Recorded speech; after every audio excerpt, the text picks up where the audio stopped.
રહેલી છે। મિત્રો આપણે જે અભ્યાસ કર્યો અત્યાર સુધીમાં ધોરણ 9 વિષય ગણિત એપિસોડ 7 પ્રકરણ 13 પૃષ્ઠફળ અને ઘનફળ આપણે 1 થી 6 એપિસોડ ની અંદર પ્રકરણ 13 પૃષ્ઠફળ અને ઘનફળ વિશે આપણે ભણી ગયા। એમાં છેલ્લે આપણે સ્વાધ્યાય 13.3 એનો પહેલો બીજો દાખલો કરેલો બરાબર। શંકુની વક્ર સપાટીનું ક્ષેત્રફળ એટલે કે પાઈ આર એલ, શંકુનું કુલ ક્ષેત્રફળ પાઈ આર કૌંસમાં એલ પ્લસ આર। આ સૂત્રો તમને યાદ છે, પાયાની એટલે વર્તુળાકાર હોય પાયો, એનું ક્ષેત્રફળ તો પાઈ આર સ્ક્વેર થાય। બાકીના બધા સૂત્રો તમારે નિયમિત તૈયાર કરવાના છે। હવે આપણે અહીંયા તમે જુઓ તો સ્વાધ્યાય 13.3 પ્રશ્ન નંબર 4 એક શંકુ આકારનો તંબુ, આપણે ટેન્ટ કહીએ છીએ ને, ટેન્ટ એ તંબુ કેવા આકારનો છે? શંકુ આકારનો। એની ઊંચાઈ શંકુ આકારના તંબુની ઊંચાઈ 10 મીટર અને પાયાની ત્રિજ્યા 24 મીટર છે। તો તંબુની ત્રાસી ઊંચાઈ શોધો અને 1 મીટર સ્ક્વેર એટલે 70 રૂપિયા ખર્ચ પ્રમાણે કેટલો ખર્ચ થાય છે મારું છે। તો અહીંયા બે પ્રશ્નોના જવાબ છે। પહેલો શું હોય કે શંકુ આકારના તંબુની ઊંચાઈ એની h કહેવાય બરાબર 10 મીટર અને પાયાની ત્રિજ્યા એના r કરીશું, r બરાબર 24 મીટર। હવે આપણે જાણીએ છીએ ત્રાસી ઊંચાઈ અને તિર્યક ઊંચાઈ। આવો શંકુ આકારનો હોય કોઈ પણ વસ્તુ બરાબર, આ શંકુ આકારનો આ ત્રાસી ઊંચાઈ કહેવાય, આ સીધી ઊંચાઈ આ h કહેવાય અને આ r કહેવાય। હવે વળી તો આપણે પેલું સૂત્ર સમજાયેલું કે પાયથાગોરસ પ્રમેય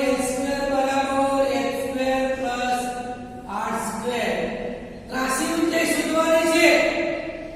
h એટલે 10 નો વર્ગ વત્તા 24 નો વર્ગ, 10 નો વર્ગ 100, 24 નો વર્ગ 576 એટલે આવશે 676। l સ્ક્વેર બરાબર 676 માટે l બરાબર વર્ગમૂળમાં 676 676 એટલે 26 નું વર્ગમૂળ। તો ત્રાસી ઊંચાઈ અથવા તિર્યક ઊંચાઈ આમ તંબુની ત્રાસી ઊંચાઈ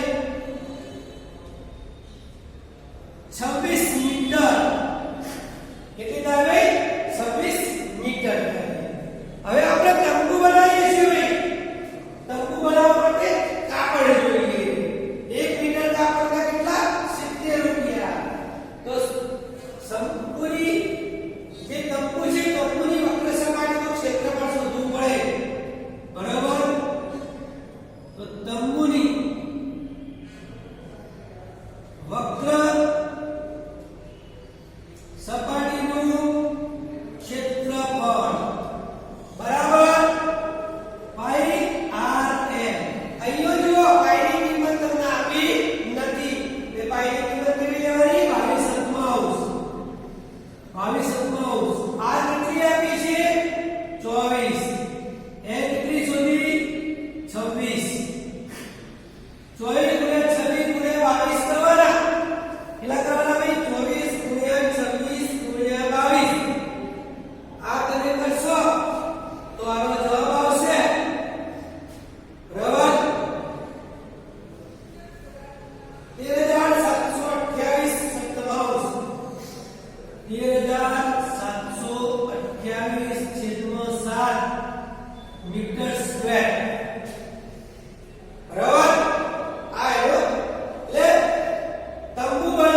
કેટલા ભાઈ 70 રૂપિયા લખીએ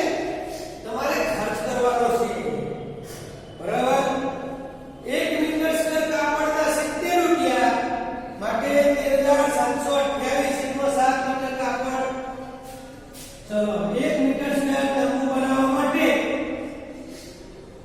1 મીટર સ્ક્વેર તંબુ બનાવવા માટે રૂપિયા 70 ખર્ચ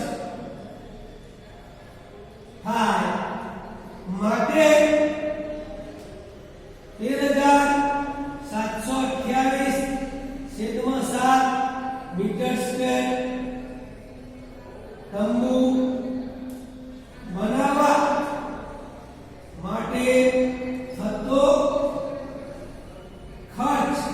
બરાબર 13728 છેદમાં 7 ગુણ્યા 70 અહીંયા ઉડાડી દેવાના એટલે 10 એટલે કે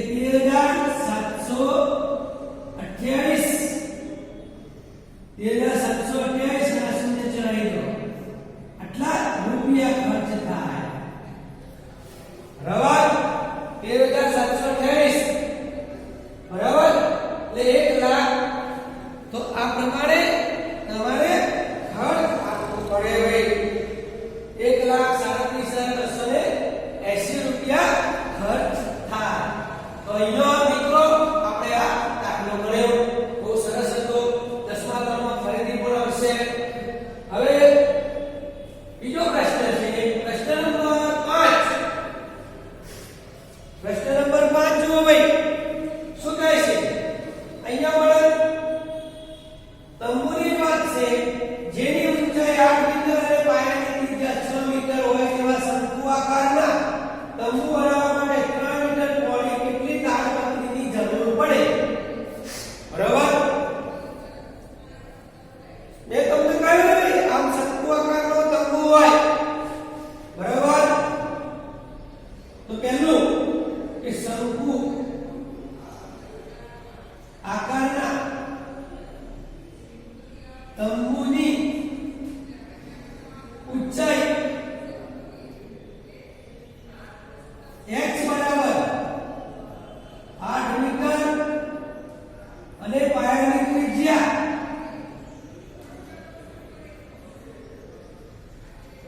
r બરાબર પાયાની ત્રિજ્યા r બરાબર 6 મીટર છે બરાબર હવે અહીંયા આપણે કહ્યું શંકુની વક્ર સપાટીનું સૂત્ર પાઈ r l તો આપણે શું શોધવું પડે ત્રાસી ઊંચાઈ તિર્યક ઊંચાઈ l શોધવી પડે શું શોધવું પડે ત્રાસી ઊંચાઈ અથવા તિર્યક ઊંચાઈ શોધવી પડે તો આ સૂત્ર વાપરવાનું x² બરાબર a² + r² અથવા l બરાબર વર્ગમૂળમાં h² + r² તિર્યક ઊંચાઈ અથવા ત્રાસી ઊંચાઈ n બરાબર વર્ગમૂળમાં h² + r² તો h કેટલા ભાઈ 8 નો વર્ગ વત્તા 6 નો વર્ગ 8 નો વર્ગ 64 વત્તા 36 માટે n બરાબર 36 વત્તા 64 એટલે કે 100 નું વર્ગમૂળ કેટલું 10 આમ n ની કિંમત તમારે કેટલી મળે ભાઈ 10 મીટર હવે અહીં તમે જુઓ તંબુની વક્ર સપાટીનું ક્ષેત્રફળ તંબુ કૌંસમાં શંકુ ની વક્ર સપાટીનું ક્ષેત્રફળ તંબુની વક્ર સપાટીનું ક્ષેત્રફળ અથવા કુલ પૃષ્ઠફળ બરાબર તમને મળી જાય તો પાઈ r l અહીંયા પાઈની કિંમત કેટલી આપી છે 3.14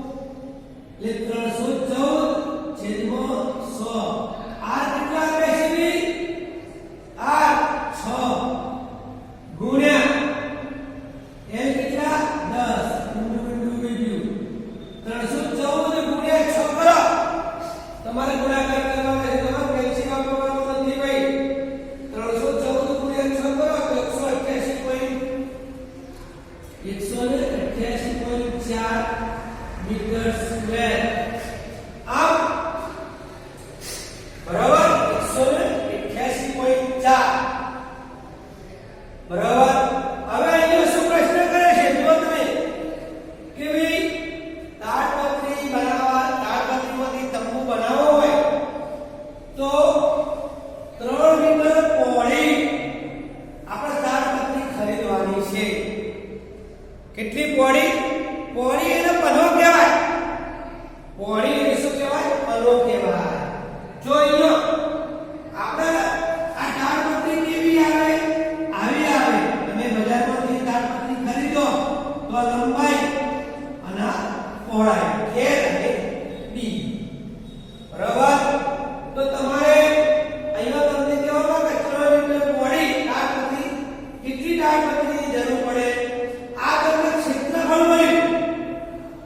આ શું મળ્યું ક્ષેત્રફળ મળ્યું સમજણ પડી શું મળ્યું ભાઈ તમને ક્ષેત્રફળ મળ્યું ભાઈ તો આ ક્ષેત્રફળ છે તો આપણે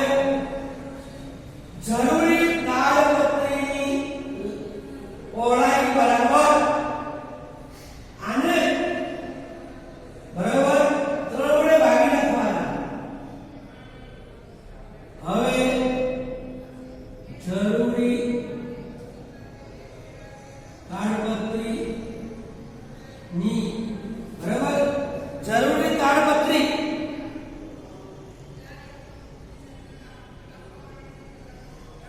જરૂરી તાડપત્રીની લંબાઈ આ પહોળાઈ 3 મીટર છે ભાઈ પહોળાઈ કેટલી છે 3 મીટર આ પહોળાઈ 3 મીટર આપી છે હવે આપણે લંબાઈ શોધવાની છે બરાબર 188.4 ભાગ્યા 3 બરાબર તો આનો ભાગાકાર આવશે 188.4 ભાગ્યા 3 કરશો તો 62.8 આવશે 62.8 મીટર તો તમારે 62.8 મીટર લંબાઈની તાડપત્રી જોઈએ પણ અહીંયા પ્રશ્ન શું કરે છે કે માની લો કે સિલાઈના માપ અને કાપકૂટમાં કેટલો બગાડ થાય છે 20 સેન્ટીમીટર જેટલો બગાડ થાય છે ભાઈ કેટલો બગાડ થાય છે 20 સેન્ટીમીટર જેટલો બગાડ થાય છે બરાબર એટલે 20 સેન્ટીમીટર આપણે આમાં ઉમેરી દેવા પડે 62.8 ની અંદર કેટલા ઉમેરવા પડે 20 સેન્ટીમીટર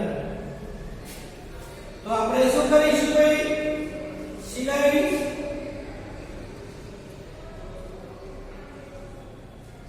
સિલાઈ કરવા માટે તથા કાપકૂટમાં 20 સેન્ટીમીટર